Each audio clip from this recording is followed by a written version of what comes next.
made my conclusions that inflation is out of control and it's irreversible and ain't going to change. So as a financial advisor and publisher, my job is to make sure that my clients can get through this mess in reasonable shape, or however it ends. I personally think it's going to end in destruction of the currency. Look, and throughout history, the world has been littered with dead paper currencies ever since the invention of the printing press. And eventually, this one is going to die also. And so the future that you face is where your dollars and those things which are denominated in dollars become worthless. Now, your question about as long as we can get somebody to buy our debt, everything seems okay. Well, the people who are buying our debt now are the Chinese and the Indians, the Japanese, and everybody else around the world. When are they going to stop buying our debt? They don't have to dump it. They just simply have to stop buying it. And so that's another reason for another forecast that despite the recent cuts in interest rates to try to bail out Wall Street, they're going to have to raise interest rates because in order to keep people from buying our debt denominated in dollars, they're going to have to get more for their money. In other words, the price of a dollar is it's the interest rate you pay. And so sooner or later, we're going to have much higher interest rates, which will make this somewhat similar in kind, but not in quantity, to what we saw during the 70s. Well, the title of your book, and again, this goes back to 1978, the original printing, and it's been redone, new chapters, updated, and we're very excited about seeing our clients read that as well, the newest edition. You can focus on two parts of the title, The Coming Bad Years, or How to Prosper During the. And it sounds like you spend a lot of time on the how do you prosper during a scenario that we're assuming is in play already. Well, speaking strictly in Wall Street terms and trying to make this attractive to people that aren't ready to swallow the whole gorilla at the moment, we're going to make money. And the way to make money always is if you can determine a major turn in the economy, which may only happen once or twice in your lifetime, if you can determine that and get on the right side of it, you will prosper. If you don't determine it, but can keep all your investments denominated in dollars, as Wall Street wants you to do, you're going to lose money, and eventually you're going to lose all your wealth. This is not just a question of making money. This is a question of preserving everything you have. And so you've got to look at those things which prosper from inflation, which do well.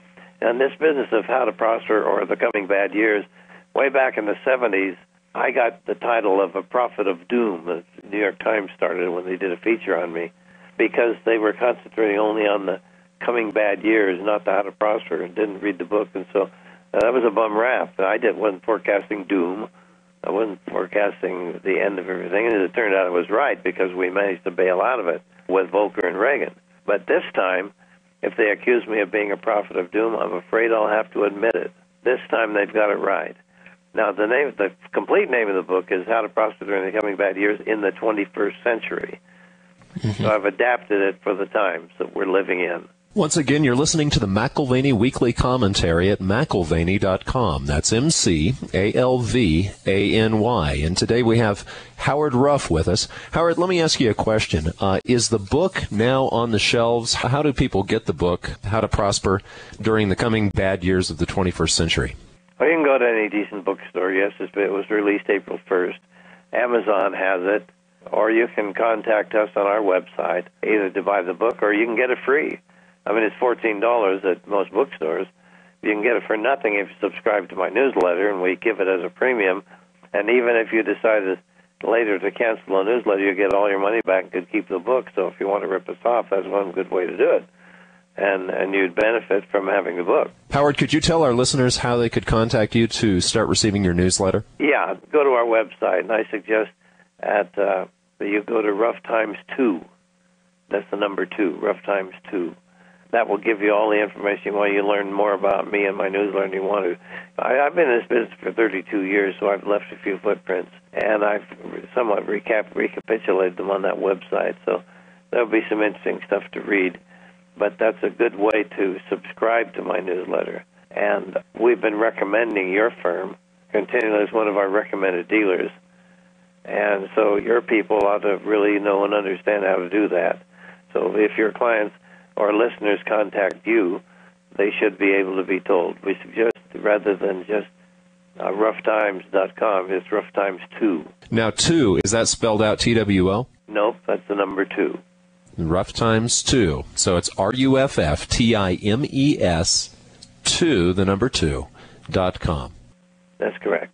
Howard, just so that our listeners have a little bit of background between our families, Don has tremendous amount of respect for you, has known you professionally going back, as you say, 32 years that you've been doing this, and really you introduced him to the gold business in many regards. And in the 70s and 80s, he came to several of your financial conferences, spoke at those, and is very much, if you want to say, in debt to